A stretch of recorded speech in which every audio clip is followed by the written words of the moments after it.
see that James Tabor's in the audience, and I know that he has the class to teach. So if James, would you like to say a couple words? Really love to hear from you today if you have a second. I would. Thank you, Dave. Thank you. Thank you, Scott, so much for that. It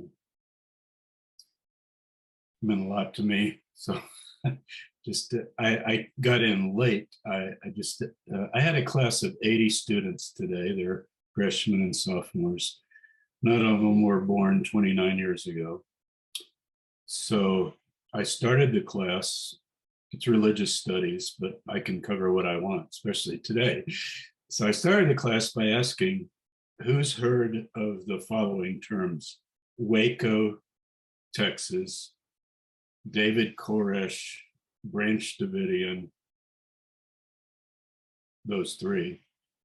Out of 80, it feels, like we have here 40, you can get 49 on a Zoom screen. So I had to go back and forth. I quickly counted 5 had heard of it, which I think is sad. The other thing is I thought that the Netflix, I know it was produced by Paramount, but I thought that the Netflix production would raise the consciousness a little bit, but I think we've been bombarded with so much media, so many streaming series, but at least it's out there. And I thought the actors did such a wonderful job. Tib told me that there were moments when Taylor was performing that he got chills in terms of somebody being able to kind of pick up on. So I showed the class a PBS interview that I had done just because it's 6 minutes. I sent it to David this morning. They mainly laughed at how I looked 29 years ago, thinner, darker hair, all that. But it was a pretty good little summary because I was asked by a, NPR, just come back from the congressional hearings in '95. And she's basically just asking me, well, what went on and what did you do and how do you assess it? So it's on my YouTube channel if you want to. It's hard to find, but I was able to pull it along with the Waco hearings. But my YouTube channel is, those URLs are crazy, but James Tabor videos, if you go to YouTube, it'll come up right away. There's a whole section on Waco. But my main thing to mention to you all today, besides a great deal of love and care for everybody, is that I want you all to be aware that Phil Arnold, 3 years ago, spent a great deal of money, many thousands of dollars, to have the studio professional recording of Kathy Wessinger, of me. He was a participant, in Stuart, Wright, a 3-hour discussion of everything we knew about Waco at the time. And of course, you can't cover everything.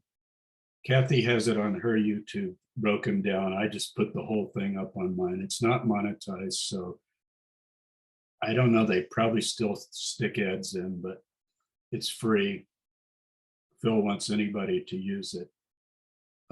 I'd love any of you to watch it and email Kathy or me or David Thibodeau or anybody with any kind of extra input, because maybe we'd do a follow-up, any corrections, any mistakes we made.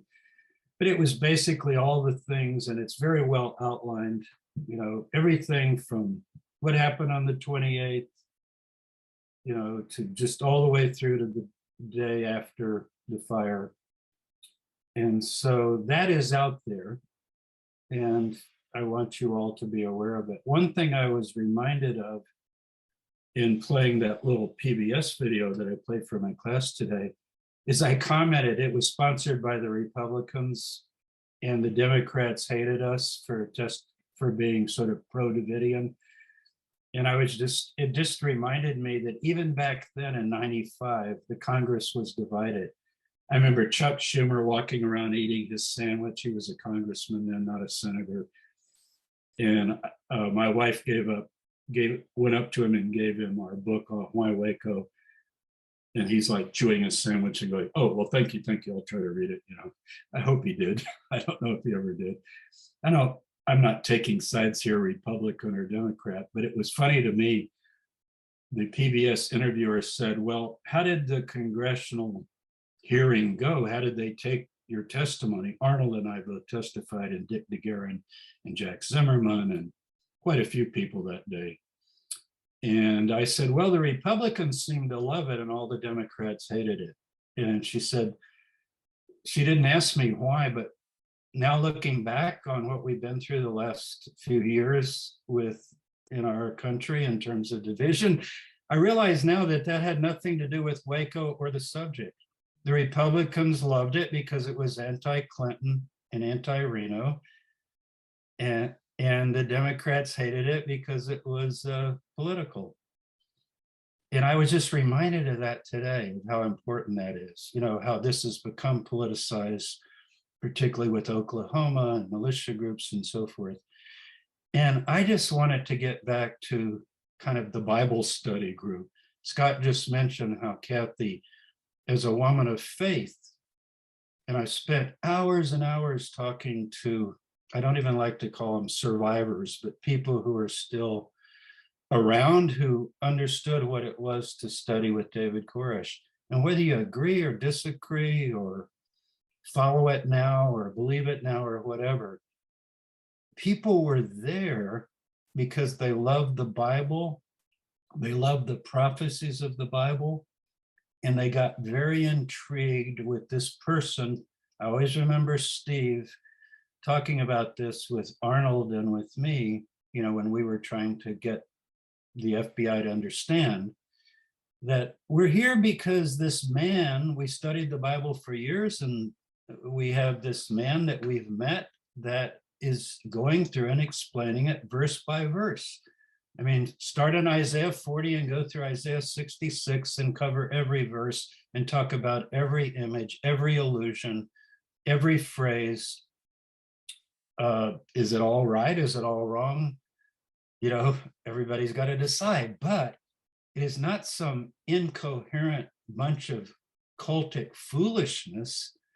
It's what we would call in our field a systematic theology. David had a systematic theology. It's grounded in Adventism and in the Hatef movement and in the Rodins and so forth on up. But it was a systematic theology that had a structure and meaning to it. And that's what we began to learn. And I'll share this with you as a memory. When I published my book, Why Waco, in '95, I spent 2 years listening to all of the negotiation tapes before I wrote it, and reading all the transcripts. But I also listened to many, many dozens of hours of David teaching in homes and other kinds of settings in the early days, whatever I could get. And one of the series I got, and I don't even remember where I got all these, Thibodeau, you might have given me some. They were cassette recordings of teachings, but it was going through Isaiah 40 through 66. That's why I mentioned that, verse by verse. And you know what? I would have prided myself before hearing those tapes on knowing that text pretty much backwards and forwards. And I just have to say, a couple of times I stopped the tape and took some deep breaths, and I said to myself, oh my God. Not because I believed it, but because I was being drawn into an experience of what a 5-hour Bible study could be like. Now, who ever would want to sit in a 5-hour Bible study? Come on, this is like mentally ill, right? Not if you are unraveling a whole set of terminology. I remember David said, who is that bird from the east? Everybody that doesn't know it, bird from the east, what are you even talking about? Where else do we read about a bird from the east? We actually have 5 other passages in the Bible. Let's go look at those. You see, it was this sort of interweaving. And that's what the FBI could not understand. It had to be child molesting, multiple wives, arms, hoarding, it couldn't be some really, really amazing human beings that loved the Bible and felt that they were learning it. I personally have other views of the Bible that are much more liberal in terms of critical biblical studies and so forth. But that doesn't mean I couldn't appreciate what David did. So that's what I'm thinking about 29 years later. I did buy the web domain waco1993.com. I haven't put it up yet, but I purchased it and didn't seem to be in high demand, so I grabbed it and I'm going to keep it. And I do want to slowly build that site with my son's help. He's a web designer. And I would like, to eventually put up there either links or resources, because now you've got to go to so many places to get things. And it could be videos, it could be transcript links, just as a one-stop shop for all things Waco. I'm retiring July 1st after 45 years of teaching. I look young, don't I? So I'm 76 years old and I'm happily retiring. And this is one of the things I want to do. I want to bring together resources. I don't really have other news. I'm excited about Ryan's work. I'm excited about Jeff Gwen and the book that he's planning. Of course, you never know till something comes out. I wonder about the 30-year anniversary. And we're all so gun shy. I know that's a bad term to use with Waco, but you know what I mean? Sort of like we jump like that when you get a call from NBC or ABC or the History Channel or Discovery or PBS, and they go, oh, it's the 30th anniversary of Waco. We want to do a show.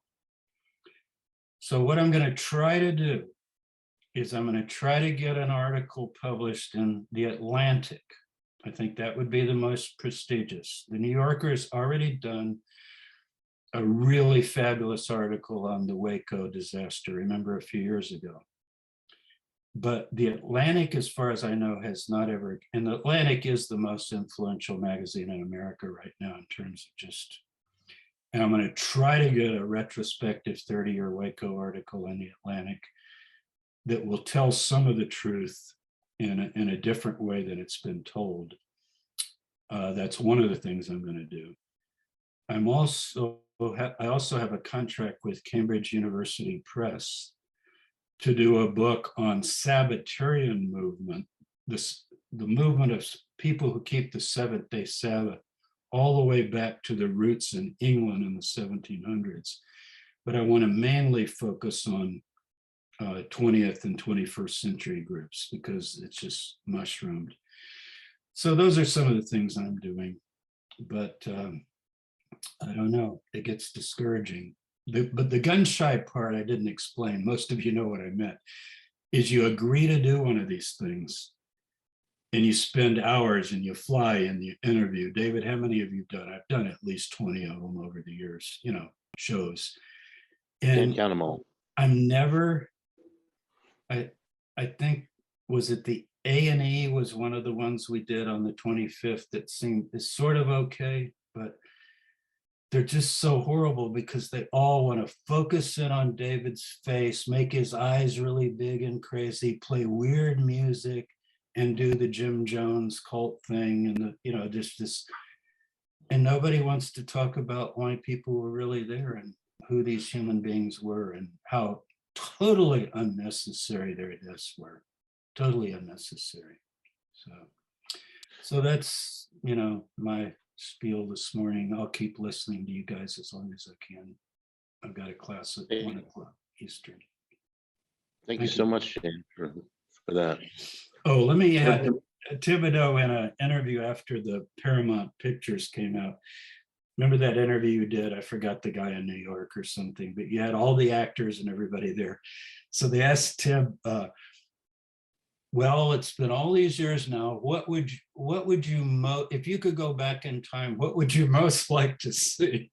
And he said, I would most like to see James Tabor and Phil Arnold come to Mount Carmel Center and spend like 4 or 5 days studying the Bible back and forth with Koresh, and we all got to listen. So that's what, and I know Phil and I would give anything for that. I see Dudley Goff here too. Let's be sure and recognize him. Sure, Dudley absolutely. goes all the way back to 1959. And the other great disappointment of at Passover, expecting the end times during the Hotef period. Thank you, David. Thank you, James. The bird from the east, Clive, that brings back some memories. The Isaiah stuff that James was talking about is just phenomenal stuff. It's when you go through that and break that down verse by verse, and that's one of the keys. I'm glad that you brought that up, James. That's what David did. He harmonized chapter upon chapter. He went verse for verse. It wasn't just you take out one little segment of scripture and then create a sermon around that.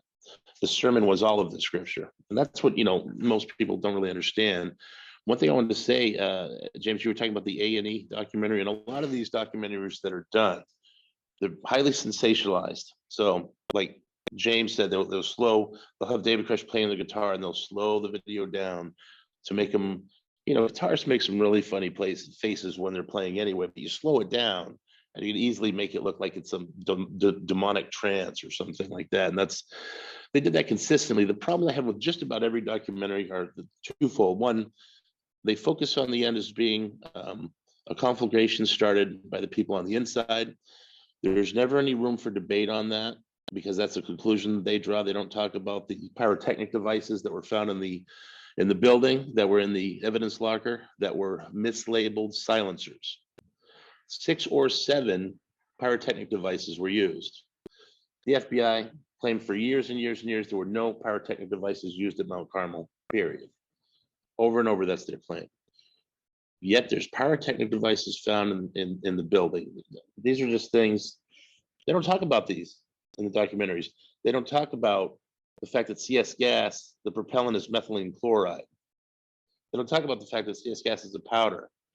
They don't mention the fact that if you see a picture of the building, and I can show one later, that all the debris has been moved and the tanks have gone around in the circle and created a fire break, so nothing can burn past the building. I believe all these things were personally intentionally done, and just about everything they say can be refuted, but we're never given the chance to do that. And that's one of the problems that I have with the A&E one. Was pretty good because they interviewed Roger. They got a little bit deeper with some of the people that did survive and did know David and did know other people in the group. And that's important, is to, you have to take a little depth with Mount Carmel. You have to take a little time to try to understand the mindset of the people inside. If you're living in... Dave, I wanted to add, just before you go on that, remember when Senator Danford, when some of that came out, and there was this huge thing to get Senator Danford to do a new investigation of the fire on the pyrotechnic devices. And they came to Charlotte. I was where I live now, UNC Charlotte. I'm still here after all these years. And I spent 4 days with them, with the team, not the senator, but his research team. And then when the report came out, I was just so surprised that nothing that I had given them was really in the report. It was basically a rehashing of the same thing. And I kind of had hope that something would be different, but anyway. Yeah, it sounds like other reports in the past, JFK, there's all kinds of, it just seems that they often don't get everyone's perspective when they're doing reports like this. It's like I've always said, the system takes care of itself. The system is going to protect itself. And, that's what I find more often than not. Again, thank you so much for being here, James. Heather, would you like to say anything? Would you like to talk about your dad for a minute? Okay. It's not a prerequisite. Clive, how are you doing? You all right?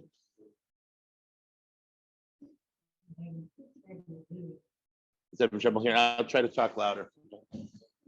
You want to say anything, or?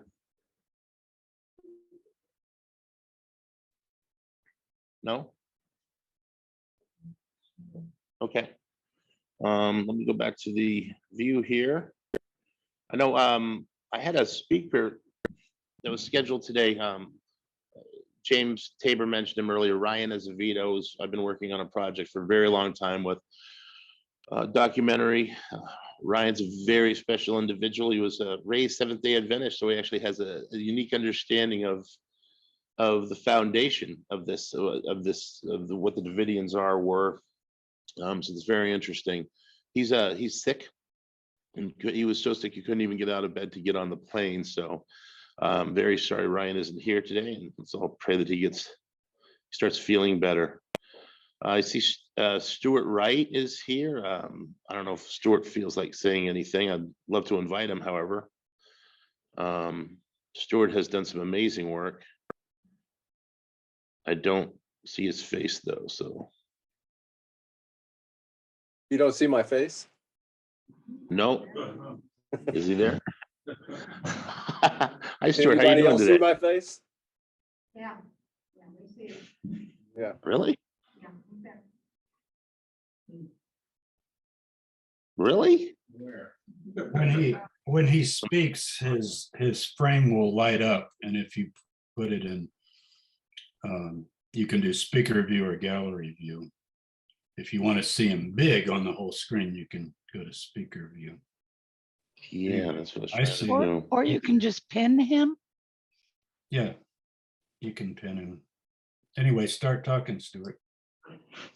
Yeah, I just came back from my intro class. I let him out a little early so I could cheat and get to this Zoom meeting. David, I was looking at some documentaries on Waco in the YouTube channels, and I came across one. I think it was in 2013, and you were speaking, and gosh, you had long hair and you were really thin and much younger, and looked really good. Yeah, those days are gone. Yeah, I hear you. There he is, finally. Now I can see you. Now you can see me. So, yeah, Stuart, you've done some amazing work. Really, I've been a huge fan. So is many friends of mine. I have all of the writings that I know of on the website Waco Survivors, and I encourage people all the time to go there and please read Stuart's work. You know, you did something very interesting to me, and I think, as I recall, you asked the question, how come the FBI didn't have a guidebook they could have followed to make sure that everyone came out of the building? And you did a pretty exhaustive analysis of that guidebook that you found out that they did have one.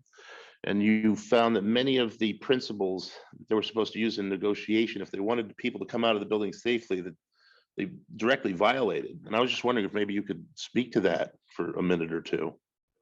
What I came across, David, was the protocols for how to conduct hostage barricade incidents that the HRT had been using for decades, and was actually teaching other law enforcement officers and agents from all around the world on how to conduct these incidents. And what I found was, I think, 17 violations of their own protocols at Waco.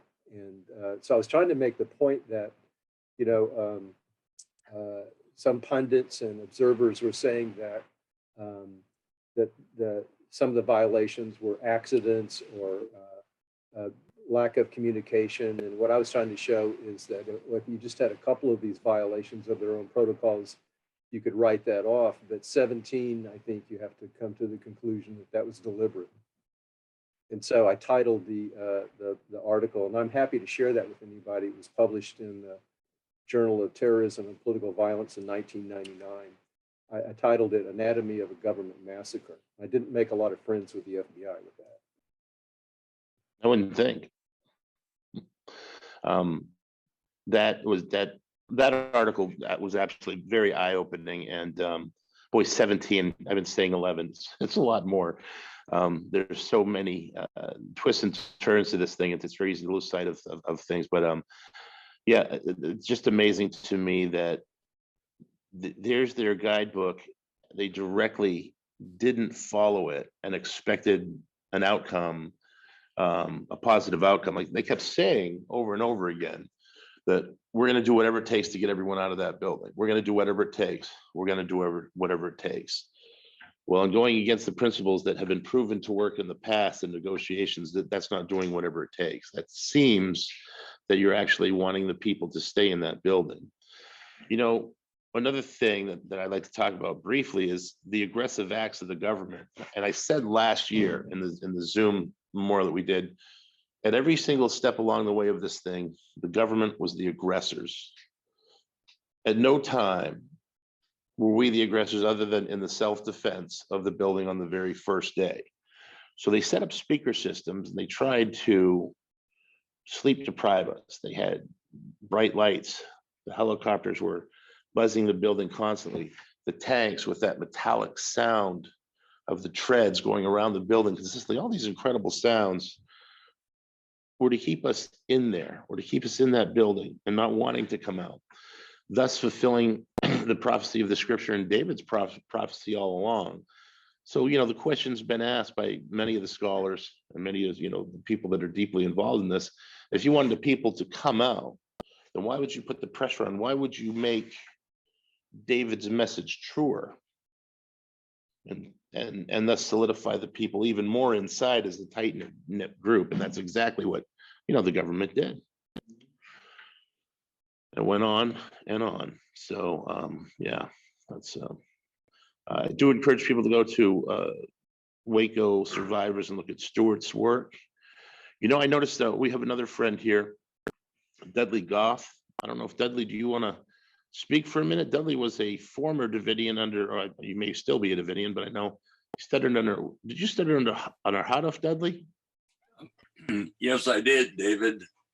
And I'll be glad to say a little bit. You know, I think I supply a little different aspect to the whole scenario relative to the Davidians and Mount Carmel, because my generation goes way back to my first involvement as with my family in 1944, when we became Davidians, accepted the shepherd's rod. At that time, it was referred to as the shepherd's rod.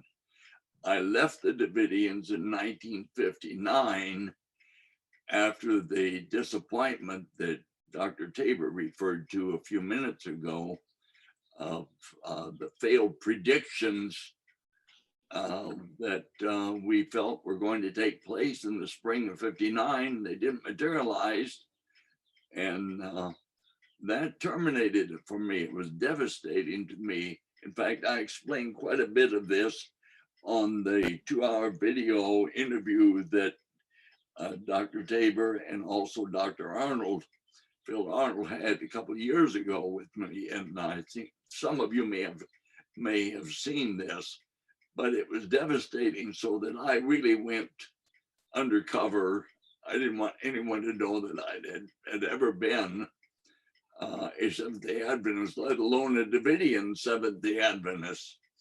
And so I remained undercover for about 60 years, really, on this. But I felt now at my age, I'll be 91 in a couple of months. By the time, James, you retire on my dad's birthday, July the 1st on that. But I felt like that I needed to step forward and be available to supply information as a still living source of information of what Mount Carmel was all about, what the Davidians were all about prior to 1959. 1959 was when David Koresh was born, and that's when I left. And prior to that, living at Mount Carmel, at old Mount Carmel in 1944, and then later New Mount Carmel, where all this happened in '93. I was very much involved with the Davidians and involved with the work in Brother Harduf, and I have tremendous memories back then. But I don't feel that I'm in a position to try to push anything particularly relative to Waco. I have told many people that I will make myself available as a source of information of what it was like before David Koresh, before 93, before 1959, during that time frame. And I'm more than willing to do that. I do have to applaud this, what you guys are doing, Dr. Tabor and Dr. Arnold and Kathy and all of you, Rick, Dick Reavis and all of you, focusing on the truth of what really happened and how the Davidians were treated, not letting it die. I know amongst the Holocaust survivors that I've been working with the last 10 years in Israel and all, the theme is don't forget it, lest it happen again, keep it alive. And the same thing is true of the Davidians and what you guys are doing. So I thank you so much for continuing with it, and God bless you in your efforts. And if there's any way that I can be of any assistance, contact me, and I'm more than glad to do so. So, and Dr. Thank you very Tabor much. and I are real good friends. Maybe he'll tell you the story how we got together, how we met, and the whole scenario. He and I both referred to it as a total act of God, the way this came about as a miracle. And then he introduced me to Phil Arnold, and then on there. So God bless you. Let me add, Dudley, let me add something. Dudley's a very modest man. He didn't just hang out or study with Victor Hoff. He really became his, well, really, particularly Florence, even after Brother Hoff died. He was the spokesman of the radio broadcast. You should hear his voice. You can hear it now. And Dudley, when I'm almost 91, please God, can I be as articulate and handsome and wonderful as you are? Oh, you're so kind. I'm just a baby compared to you. But anyway, Dudley's voice. Oh, you remember Herbert Armstrong in the 40s and 50s? Some of you on the radio, just booming out across the whole country. Dudley had that same kind of broadcast voice. That's what Dudley does. He's a broadcaster. And he also, was responsible for working with Florence on all the notes. And he truly was a key component. And I do have a video on my YouTube channel that I don't know if you gave it to me, Dudley. I think I just got it somewhere. Yeah. TV station of the 1959 disappointment, and who's standing up at the pulpit or whatever the podium, speaking about it all, but Dudley Goff. So he was truly a very key component of that period, a living voice. I'm going to put the link in the chat to his interview, and I would really recommend. It was wonderfully professionally filmed, and he tells the whole story in great detail. I wanted to thank Dudley as well for, he gave us several video. They were going to do a documentary. There was a gentleman named Pat Matriciano who was doing a documentary, and we got a lot of interviews, myself, Jamie Casillo, even Paul Fata, very rare interview with Paul Fata, early on. And we've been given access to some of those videos thanks to Dudley. So again, Dudley, thank you very much for that. It's so appreciated. I have one question for Dudley before I move on, though. I was having a talk yesterday with Sheila Martin. We were talking about the different angels' messages. There was 1, 2, 3, 4, 5, 6 all the way up to David Koresh. We believe David Koresh to have the 7th angel's message. That's fascinating to me, the succession that went on. So when you were studying with Howdiff, was that the 3rd angel's message or the 4th angel's message, Dudley? It was still just the 3 angels' messages as Adventists, Nothing really added to that per se. The thing that was different is that we believed that B.T. Houdiff was the antitypical Elijah the prophet in fulfillment of Malachi, where he says that he would send Elijah the prophet before the great and terrible day of the Lord. Jesus referred to John the Baptist as the Elijah also of his day, preceding his first coming. We felt Brother Houteff was the same at the second coming. And so it was also, he never claimed that himself. In none of his writings do you find him claiming to be Elijah the prophet, but we all believed that he was. Likewise, we didn't talk about it, but we really believed that Brother Houteff would not die. And when he died in 55, that was a real shocker. And out of that grew all of this a concentrated effort to reach Adventists for 3.5 years after his death that would terminate in the spring of 59, at which time the church would be cleansed, the kingdom set up in Jerusalem, 144,000 would go there, and it didn't happen. And that was so devastating to me that I really then turned my back on Brother Houteff as being a prophet, a good man. I loved him, Sure. but he wasn't a prophet. Ellen G. White, a good lady. I loved her. My parents on my mom's side go all the way back before 1900 as Adventists, but I couldn't accept her as a prophet anymore. And basically, I just about gave up everything, but We're God. losing you, Dudley. Pardon? Pardon? I can hear him okay. So. Dudley, I think we have a bad connection now. Oh, do we? Oh, I'll try again. Thank you, though, very much for hearing Yeah. every other word. Yeah, and I'm not hearing you. I've seen your How voice. about, okay, I'm hearing Dudley. yeah, we can't okay. hear you, my friend, but Dave, oh, Dave, I think it's your end. I think everybody else is hearing Dudley just fine. Dave, I think it's your end. Yeah, I think you're right, Kathy. it might Oh, be. by the way, Dudley didn't tell you that you talk about taking prophecy literally, Kathy.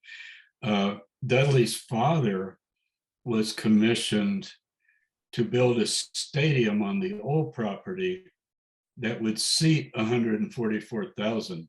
I mean, these people are going to book flights and come into Waco and then get cars and drive out and gather and sit in the stadium.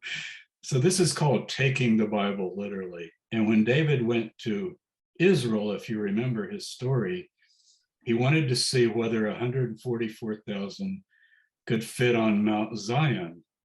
Well, in Jerusalem, as you might know, there are 3 Mount Zions. There's the Temple Mount, where the Dome of the Rock is and all that. And then there's the City of David. But the modern Mount Zion, and I think it's the ancient one, is the Southwest Hill. And that's where David went. I talked to some of the rabbis that knew him then when I was in Jerusalem. And guess what? It's the only spot in Jerusalem that isn't built with buildings and streets. And it's 3 soccer fields, 2 or 3 tennis courts, and the Greeks own it, and they just keep it there. And it's right at the top of Mount Zion. And it's a very similar kind of idea, yeah, my people could fit here. Because if you've been to Jerusalem, it's you couldn't fit 144,000 anywhere in that city. Are you talking all these little alleys and streets? But on Mount Zion, hey, it's still waiting if anybody wants to book a flight. But that's where we're excavating right now. UNC Charlotte is on Mount Zion. So there you go. Yeah, David, I would like to mention one other thing. Can you still hear me? yeah, Yeah. better than Okay. ever now. Yeah. But Dr. Tabor had asked me in that interview about my contact and involvement with Brother Houteff and how I felt about it. And I can relate this to you and others of you at Mount Carmel there under David Koresh, and listening to him and how captivated you were, not altogether because of what he said, but because of who you felt he was. And I had the same feeling with Brother Houteff. I would sit there in the auditorium. He would then be speaking, and Florence, his wife, would be in the front of the auditorium on the left side, taking notes, shorthand of his message that would be translated, transcribed, and put into the leaflets that we sent out every other week. And I would sit there and I was absolutely, I was immersed in the feeling that I am sitting here listening to the prophet of God, to Elijah the prophet. And I can't describe really the feeling, but I can see the same thing that I felt toward Brother Harv as a teenager at that time. I can see this parallel to that with you guys, with David Koresh during those years, you know. And so that adds a little more Pull on your heartstrings. yeah, it really does, you know, and also it raises the degree of the tragedy that was done to the Davidians there in 93. I mean, how terrible to treat honest, God-fearing people as it was done there. And actually, it's a harbinger of things to come. If going into the Revelation, it's foretold of what's going to be happening to those who keep the commandments of God and have the faith of Jesus. It began there at Mount Carmel in 93, in my judgment. That was the beginning of it, the heavy-handedness of a government that has no tolerance for anything they disagree with, and especially anything that is spiritual. So, You know, Dudley, I have to interrupt you because what you just said was so perfect and phenomenal. And when I was driving here this morning, I had no idea what I was going to say. I had no speakers, nobody that could show up today. And I wasn't sure if James is going to be on or you were going to be. I didn't know who was going to be on the Zoom. So I'm like, what am I going to say for 2 hours? What's the theme of this? And this kept coming back to me. It kept coming back to me, this one phrase, and it's, you reap what you sow. yeah. It was just, I just kept hearing, you reap what you sow. And I think about Ukraine. I think about Russia and what's happening now. I think about this country. I think about the incredibly bloody history of the world in this country. And when I think of Mount Carmel, I think, you know, the government thinks they got away with this. They think because they, to an extent, through the corporations, control the media, right? And they basically, journalists shill for the corporations, that they're always going to be able to control us. Then there's the internet, and there's podcasts, there's other ways of thought that we have access to that we've never had in the history of mankind before. And you know what? At the end of the day, they're not going to get away with it. No. You do reap what you sow, and if we're not careful, we're heading down a dangerous path here as a people. You know, the other thing to this is, I said last year, and I want to try to make this point over and over again, to anyone that may watch this or hear this, any of the ATF guys or the FBI guys, I know many of them have retired now, and some of them are coming forward with their stories. I hope that your consciousness weighs heavy on you.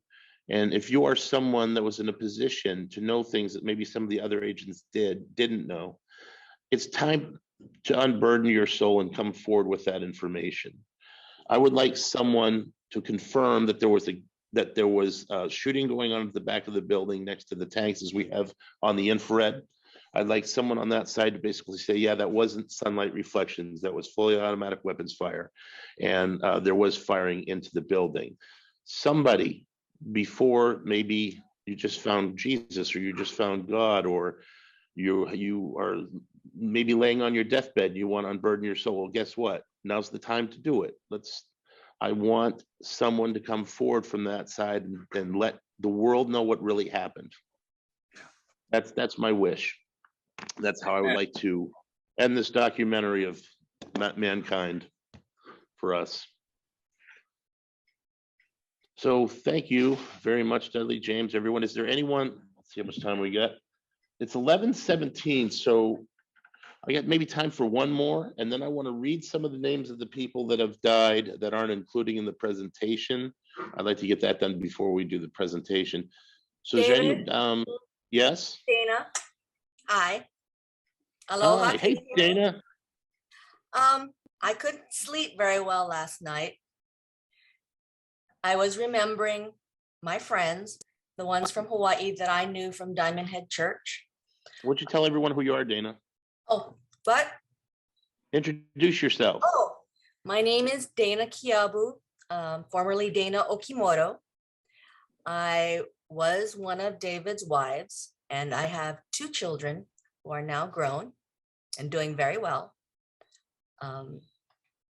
Yeah, and I left the group about a year before it hit the news. But I've done my best to maintain contact with people through the years as I could, particularly with people who, like Robin Buns, who also has a son. I wanted our kids to know each other, and they do. We've been visiting over the years back and forth when they were young. And Sky has also contacted David's other daughter, who wasn't part of our group, but Linda's daughter, who he always talked about, Linda, his first love. So Sky and Shay are friends, and it's just been wonderful to keep the connections going. But I've been thinking about the people, and as you started out, you were talking about the people, and I wrote a little bit about each of the ones from Hawaii in a journal, actually. And I would like to share a little bit of that with you, if you don't mind. That'd be wonderful. Okay. So I'm going to start with Jeff, because Jeff was my best friend. People thought we were dating. We were not. Is that David Jeff Little? thought, huh? Please include the last name so we know exactly who you're referring to. Jeff Little, 6'3", flaming red hair. Jeffrey, not Jeffrey Little. He used to always say, I'm Jeffrey, not Jeffrey. I miss your laughter. Your humorous ways remain in my heart always. Forever humorous and hilarious. James Tom called you trench mouth when you smiled. I miss you the most. Sherry, meaning Sherry Jewel. You would be so proud of Kiri. Actually, I believe you are. She is so much like you and a dedicated mother like you. I am so blessed to have her back in my life and to watch her family and her energy for life continue growing. Did you pick Raphael, her husband, for her? Steve and Judy Schneider. I still feel the heartbreak that came with the new light. Even Mayana, Judy's daughter, who gave the gift of motherhood to Judy and was one of her greatest joys, was also the confirmation that Judy and Steve were a couple in this life no more. You remained a team until the end, trying to be loyal to each other and God. My heart aches for you still. You two shared a remarkable love story. Sonnets could be written. Neil and Margarita Vega, baptized and married on the same day. I promised to tell that story for Joanne, their daughter. The mighty man whose philosophy was, it is what it is, man. The former high society girl turned baker, teaching us how to add love into our cooking. Margarita visited Andre Calais, who was another guy who never came to Waco. He watched the property in Palestine.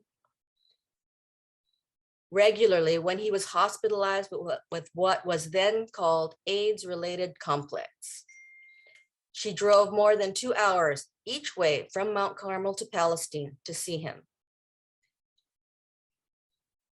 I wonder if she was the one who helped him put his beloved Neba kitty down. Such a compassionate heart. Scott and Sita Sonobe, another mighty man and a hungry one that might at that. Mark wrote a song for you. It was called Hungry. I'm not going to sing it. Please, won't you help me? Won't you do something good? Please, won't you help me and give me a little food? Because it's been 3 hours, 3 long hours. And if I don't get something soon, I'm going to die. And if I sang better, I would sing it someday. Sita was pregnant when she arrived at Palestine, or maybe became pregnant there. Either way, Angelica was born at a nearby hospital. When her time came, the guys insisted on carrying her up the path. And this is in the woods in Palestine. She would probably have preferred to walk, but it was their first, and Scott may have been a little overexcited. Mark and Jadine Wendell, a mighty man and his former policewoman. Yet another wonderful yet sad love story.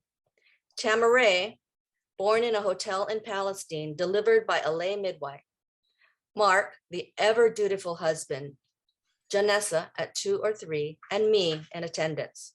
Janessa and I watched as her father helped her mother bring her sister into the world. The midwife called to her, "Come on, sweet pea, come on." And she came gently into Jadine's arms. It was a beautiful moment. I saw Jay one last time after I returned home to Hawaii. She had come for her father's funeral, and we met at Windward Mall and had dinner, and then sat talking in the parking lot until about 1:30. The security guard came and knocked on the window and said, "You guys got to get out of here. We're going to lock the gate." I told her why I had left, because I had no longer believed the message. Her response was, "You have no fear, do you?" And I said, "No, his power came from my belief." When that was gone, I spent a long time trying to get it back. I waited till Judy's baby was born, but nothing happened. No rush of pure joy at another of God's children being born.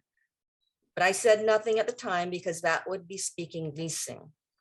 You know, I would get in trouble if I spoke my doubts. I waited on the Lord. I tried to fall on the rock, but my faith was already broken.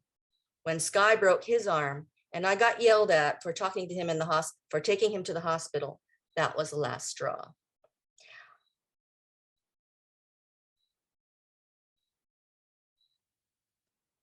I told her about how Sky had broken his arm while physically, literally horsing around with Karen, Clive's daughter, playing horsey.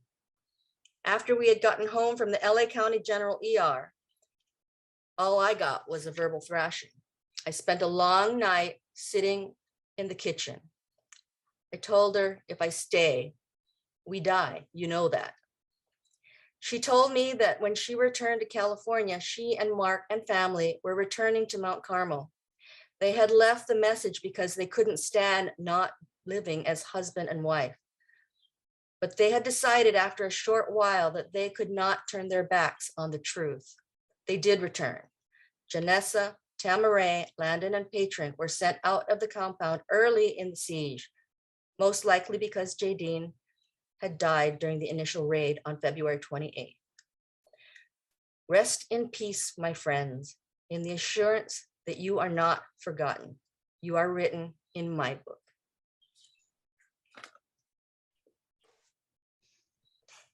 I just wanted to share that. That was just fantastic. I'm so glad that you shared all that, Dana. Thank you so much. And that was absolutely amazing. It took this to a whole other level and depth for me. You got to touch on many of the people that I know that you knew first, and you know, with just the amount of people, we recognize everyone in the memorials. We have the slideshow presentation, but there are details to these individuals.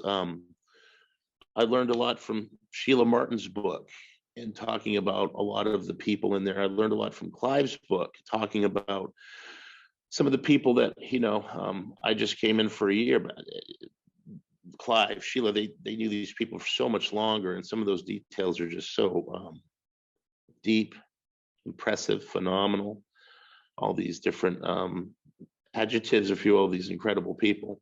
And I'm still learning about this all these years later. I'm still learning about the people that are passed on. And so, wow, that was, I'm going to be thinking about. I'm going to think about that for a long time, Dana. Thank you so much. And next year for sure, I'd love to have you back and talk about some more of the people. Thank you. It's phenomenal. We're going to get to some names here pretty soon.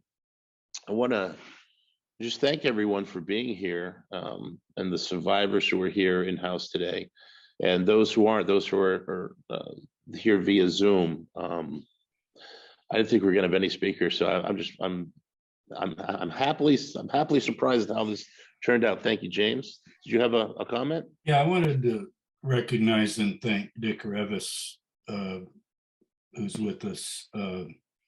He was such, and Kathy is modest and just sat down and talked about her internet, but what Kathy and Dick have done, and of course Phil Arnold isn't here, looks like, but he's involved in some Ukrainian things. He's trying to really help with the Ukrainian church over there taking the side of Putin, and he's trying to work on some things. But Dick's work and his initial book, Ashes of Waco, and also Stuart already spoke, but it is wonderful how we bonded together for almost 30 years now. This group of academics, and stuck with you guys and learned to love you so much. So, does Dick have do you have anything you'd like to say, Dick? I didn't want to put him on the spot, but I just want people to know what a help he was to me. Up to him. Yeah. Well, I still keep an eye, not close like the rest of you, on what people think of Mount Carmel. And I think we've won the argument, meaning the day it burned down, most Americans were cheering. Now most of them know that it was a massacre, that the government negligently and maybe maliciously carried out. We've won the argument there. The problem that I've seen over the years, and it may be improving now, is that those people who defended the Davidians were mainly Second Amendment people. They saw it as a political conflict. Whereas my understanding would be that David's followers saw it as a religious conflict, and that what was important to them was not so much that the Second Amendment survived as that their beliefs did. And on that grounds, how do you say, it seems to be, we seem to be, how do you say, the Davidians seem to be losing strength. I took their religion as the serious part of their life. It was not for them a part of an American political debate that comes and goes, the Second Amendment. And I think years from now, there probably won't be a Second Amendment, but Waco will still stand out as an example of government misbehavior, and it will be seen as religiously intolerant. And I guess that, I have a question. Clive and Sheila must be around, but I don't see them on the screen. Are they in bad health, or what's going on? That's because they're in house. They're here in the audience, Dick. That's why, and there's because of the Zoom thing, we don't really have. Yeah. Want to say hello to them. Sheila says hello. Clive says hello too in his own way. Yeah. Sheila, why don't you come here and sit down and let everyone see you? Okay, she doesn't want. Okay, all right, no problem. Dick, what a great point that was. That's fantastic that it wasn't It was turned into a political thing. And you know, that was part of my frustration coming out. It's I had the story, and what I saw from being there wasn't what was being reported. And I figure, well, people will at least listen to me. But it wasn't the left. It wasn't the people that I thought. It wasn't the NPR group. It wasn't the intellectuals. It wasn't any of that. It was the people that wanted to hear what I had to say were those that were on the right, the constitutional groups. Militias were forming because of Waco. People were just so upset with the death of so many people who are studying the scripture, that people that get that and study scripture wanted to protect themselves against their own government. And so they started forming. Gun groups, these are the people that wanted, the only people that would even listen to me early on. So that's why I wrote a book. I wrote the book out of frustration. I wrote the book because the people that died did not deserve the amount of demonization that they got. I'm glad I did now. That it just, you so well expressed that point, that it wasn't a political thing. Everybody saw it differently depending on where you were. And that's an excellent point, Dick. Thank you so much for that. So let's see, it is 11:34. I'm going to read some names now of some of the people that have died since, and then we're going to do the slideshow presentation of those that were at Mount Carmel on April 19th. Did you have anything else to say, Dick, before I move on? First, that my book is still in print. And secondly, when you think about it, the Davidians didn't die because they wanted to save the Second Amendment. They died because they questioned the whole secularization of life. And how do you say, they were Christians who changed their lives because of what they believed. Unlike the shopping, you know, the Christian who goes to the shopping mall on Sunday or whatever. They were questioning everything in our society, not just the Second Amendment.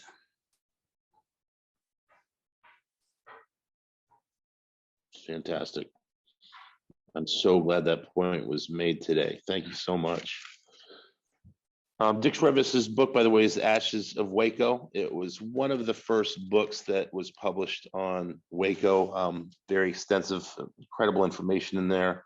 And I highly recommend people read that book. James Tabor's book is Why Waco? Is it still in print? Yes, it is actually. UC Berkeley apparently keeps them in print forever. So Dick, thanks for that. Very, very, very insightful comment. I feel the same way. It's great to have the crazy people, I shouldn't say that in quotes, that gather over the years at these things. By that, I just mean, you know, divided into political groups and so forth. But there's a core that was touched by the humanity of it all. And also the message, whether it's acceptable as truth or not, but just the way Dudley described his belief and others of us. And that's what we have tried to be a part of. I've got to go to class. If you're still going strong after my class, I'm going to come back and hang out with you. So James, before you go, I do want to mention that I thoroughly enjoyed and endorsed your book as well as Dick Reavis. I read them a long time ago.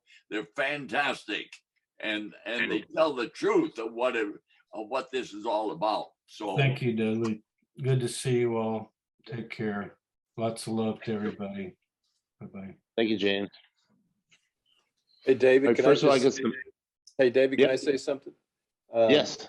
Yeah, University of Chicago is still sending me royalties from my book that I published in 1995, Armageddon in Waco. And that's extraordinary that the book would yield 27 years. I mean, the royalties are a pittance, but the fact that it's still being published and still being purchased And most of, when I look at the statements, most of the purchases are coming from abroad. So it's an international message now. It's not just in the United States. Yeah, Chicago's really good on that, these university presses. I'm so glad yours is still being printed, Dick. That's wonderful. Yeah. Yeah, all the books that are still out there, just that to me, they're just so important. And I'm thankful. I'm thankful that you guys have done all the work that you have over the years, and that people are still reading.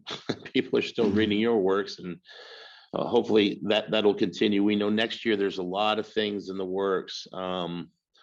Jeff Gwynn has a book that will be coming out about Waco. There's a Netflix documentary that's going to be coming out. Boy, that's supposed to be very extensive as well. There is a second season of the Waco drama. The 6-part series are doing another 6-part series that'll be out, and I guess it's going to focus on David meeting the group under Vernon studying with Lois. It's going to flash back to the early days and him taking over the group, and flash forward to the trials and some of the things that happened at the civil case and the mostly the criminal case. I have no involvement in this whatsoever, and I have no idea what's going on with it other than that little bit of information. But there's 3 major things coming out for the 30th memorial, which is next year. So next year should be interesting.